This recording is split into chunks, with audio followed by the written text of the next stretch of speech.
सबसे बड़ा है रोग, क्या कहेंगे लोग। इस दुनिया को तू ठोकर मार दे, ये दुनिया बड़ी जालिम है। इस दुनिया की ऐसी की तैसी, इस दुनिया ने हमारे लिए किया ही क्या है जो हम इस दुनिया की परवाह करें। समाज ने हमारे लिए किया ही क्या है जो हम समाज की परवाह करें। दोस्तों, ऐसे डायलॉग आपने बहुत बार सुने होंगे और इन डायलॉग का सार, इनका निचोड़ यही है कि दुनिया की परवाह मत करो, लोग क्या कहेंगे उसकी परवाह मत करो, तुम बस वो करो जो तुम्हें सही लगता है। तो दोस्तों, आज हम दूध का दूध और पानी का पानी करने वाले हैं। दुनिया का डर या दुनिया वालों की बदनामी का डर, समाज की बदनामी का डर, जिसे हम शॉर्ट में लोक लाज कहते हैं, ये लोक लाज हमारे लिए फ़ायदेमंद है या हानिकारक है, इसी बात पर आज हम चर्चा करेंगे। तो दोस्तों, 100 में से 99 जगह ये लोक लाज हमारे लिए हितकर है, समाज के लिए हितकर है, इंसान के लिए हितकर है, इंसानियत के लिए हितकर है, फ़ायदेमंद है। और 100 में से 1 जगह ये हमें नुकसान पहुंचा सकती है। यानी लोक लाज 1% नुकसानदेह है और 99% फ़ायदेमंद है। लेकिन अभी चारों तरफ क्या माहौल है। लोग कहते हैं लोक लाज मत रखो, जो तुम्हें सही लगता है वो करो, दुनिया की परवाह मत करो। और इसका नतीजा ये है कि हम वो करते हैं जो हमें सही लगता है। और जो हमें सही लगता है उसका क्या मतलब है, हमें क्या सही लगता है। ज़्यादातर जो हमारा मन कहता है हमें वही सही लगता है। और ये मन हमें 10 में से 9 बार गलत काम करने के लिए ही कहता है। और ये जो लोक लाज है, ये जो दुनिया में बदनामी का डर है, इसकी वजह से हम अपनी मनमानी नहीं करते हैं, गलत काम नहीं करते हैं। वरना जिसको लोक लाज का डर नहीं, वो क्या क्या नहीं करते हैं, क्या क्या गलत काम नहीं करते हैं। इस दुनिया में ऐसे बहुत सारे लोग हैं जिनके मन में बार बार चोरी करने के विचार आते होंगे, लेकिन लोक लाज की डर से वो चोरी नहीं करते हैं। कुछ लोग सोचते होंगे कि नहीं, लोग जेल के डर से चोरी नहीं करते हैं। अरे जेल जाने में भी तो बदनामी ही होगी, और बदनामी के डर से लोग चोरी नहीं करते हैं। वरना जिस इंसान के मन से बदनामी का डर खत्म हो गया हो, उससे फिर जेल का डर नहीं रहता है।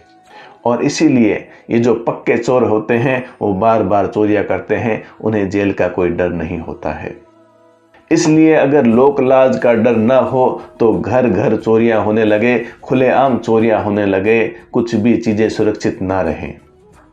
और चोरी के अलावा आजकल जो ये लड़के लड़कियां घरों से भाग रहे हैं, क्यों भाग रहे हैं?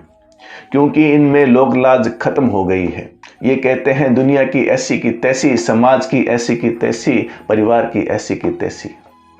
ये समाज हमें कोई खाना नहीं खिलाता है, लेकिन माँ बाप तो खिलाते हैं। लेकिन नहीं, माँ बाप की चिंता किसी को नहीं है। डर है तो सिर्फ बदनामी का डर है, और जिस दिन ये बदनामी का डर निकल जाता है उस दिन फुर्र। और कई शादीशुदा लोग भी इसीलिए टिक कर बैठे हैं कि उन्हें भी बदनामी का डर है। वरना अपनी पत्नी के लिए या अपने पति के लिए, बच्चों के लिए कोई नहीं सोचता है। ये लोक लाज ही है जिसने कई गृहस्थियों को उजड़ने से बचा लिया है। और जिन लोगों के मन में समाज की बदनामी का डर खत्म हो गया है, उन्होंने तो कांड कर ही रखे हैं। और इसके अलावा समाज में बहुत सारे घरों में सास बहू में झगड़े होते हैं। सास बहू को एक दूसरे पर बहुत गुस्सा आता है, वो एक दूसरे को फूटी आग नहीं सुहाती है, लेकिन फिर भी एक ही घर में रहते हैं। क्यों रहते हैं? लोक लाज की वजह से। और जिन्हें लोक लाज का डर नहीं है वो तो तांडव कर ही रही हैं। कहीं सासू तांडव कर रही है तो कहीं बहुएं तांडव कर रही हैं। और ऐसा करने से समाज में इनकी कितनी बदनामी होगी, इसकी इनको कोई फिक्र नहीं है। जो मन कर रहा है वो कर रही हैं, जो मन कह रहा है वो बोल रही हैं। कौन बड़ा है, कौन छोटा है, किसका सम्मान करना है, किसका ध्यान रखना है, कैसे किसी से बात करनी है, कहाँ मर्यादा रखनी है, इसका ध्यान इंसान तभी रखता है जब उसे लोक लाज का डर होता है। और दोस्तों, ये बहुत चिंता का विषय है आज के समय में कि लोगों में लोक लाज का डर कम होता जा रहा है। और जिसकी वजह से व्हाट्सएप पर, फेसबुक पर, इंस्टाग्राम पर फुहड़ता की हदें पार की जा रही है। घरों में, पारिवारिक रिश्तों में लोग एक दूसरे की बुराई कर रहे हैं, बदनामी कर रहे हैं। घरों के झगड़े सड़कों पर आ गए हैं। क्या बच्चे, क्या जवान, क्या बूढ़े, सबकी बुद्धि भ्रष्ट हो गई है। सब अपनी मनमानी कर रहे हैं। इज्जत जाए तो जाए, बदनामी हो तो हो, इनको कोई परवाह नहीं है। परिवार की परवाह नहीं, समाज की परवाह नहीं, दुनिया की परवाह नहीं, दुनिया की ऐसी की तैसी। तो दोस्तों, थोड़ा ठंडे दिमाग से विचार करो कि जिस समाज, परिवार और दुनिया को हम इतनी गालियां देते हैं, इतनी ठोकरें मारते हैं, अगर ये ना होते तो हमारा क्या होता। परिवार, समाज और दुनिया में कमियां हो सकती हैं, लेकिन जहां एक कमी है वहां 100 खूबियां भी हैं। तुम इस दुनिया को ठोकर मारने की बात करते हो, लेकिन कुछ दिन इस दुनिया से अलग रहकर देखो, तब पता चलेगा ये दुनिया क्या चीज़ है। कभी जंगल में जाकर रहो, वहाँ बिना कपड़ों के तिनकों पर सो, बरसात में भीगो, धूप में जलो, भूख लगने पर कच्चे पक्के फल खाओ, घास फूस खाओ, आग जलाने के लिए पत्थरों को आपस में रगड़ो, जंगली जानवरों से अपनी जान बचाओ, बीमार होने पर भी दवाई नहीं मिलेगी। और खुश रहना तो दूर, जिंदा रहने के लिए भी बहुत सारा अगर संघर्ष करना पड़ेगा, तब तुम्हें पता चलेगा ये समाज, ये परिवार, ये दुनिया क्या चीज़ है। इस दुनिया ने तुम्हें क्या क्या दिया है, तब तुम्हें पता चलेगा। किसान अनाज, फल, सब्जी उगाता है, कारीगर हमारे घर बनाते हैं, डॉक्टर हमारे इलाज करते हैं, सेना और पुलिस हमारी रक्षा करती है, और जितने भी सुख साधन की चीज़ें हैं वो सब हमें दुनिया और समाज से मिलती हैं। बेशक ये चीज़ें हमें पैसों के बदले में मिलती है, लेकिन ये जो पैसे कमाने की व्यवस्था है ये भी समाज ने ही की है।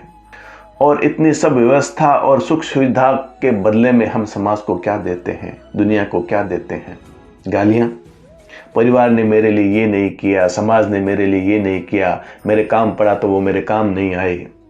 माना परिवार और समाज हमेशा आपके काम नहीं आता है, लेकिन जितना भी आपके लिए किया है, क्या कभी आपने उसका एहसान चुकाया है? एहसान चुकाना तो दूर, हमने तो समाज को गंदा ही किया है, खराब ही किया है। तो दोस्तों, अब और ज़्यादा मैं क्या कहूँ, आपको लोक लाज के फ़ायदे बता दिए, परिवार और समाज के फ़ायदे बता दिए। अब हमारा फ़र्ज़ बनता है कि हम समाज में, परिवार में एक अच्छा इंसान बन के रहें। हम अपनी जिम्मेदारी निभाएं, जो मन करे वो ना करें। पहले ये सोचें कि हम जो कर रहे हैं उसका समाज पर क्या प्रभाव पड़ेगा, कहीं गलत प्रभाव तो नहीं पड़ेगा। समाज में बदनामी से डरें, परिवार में बदनामी से डरें। कर्म करें तो ऐसे करें जिससे परिवार को और समाज को आप पर गर्व हो। सभी रिश्तेदारों से, अपनों से, परायों से सबसे अच्छा व्यवहार करें, ताकि आपकी ख्याति चारों तरफ फैले। पैसे की वजह से ना सही, व्यवहार की वजह से लोग आपका सम्मान करें। आपने इतना समय दिया, इसके लिए आपको बहुत बहुत धन्यवाद। अगर आपको ये विचार अच्छे लगे तो शेयर ज़रूर करें। राम राम।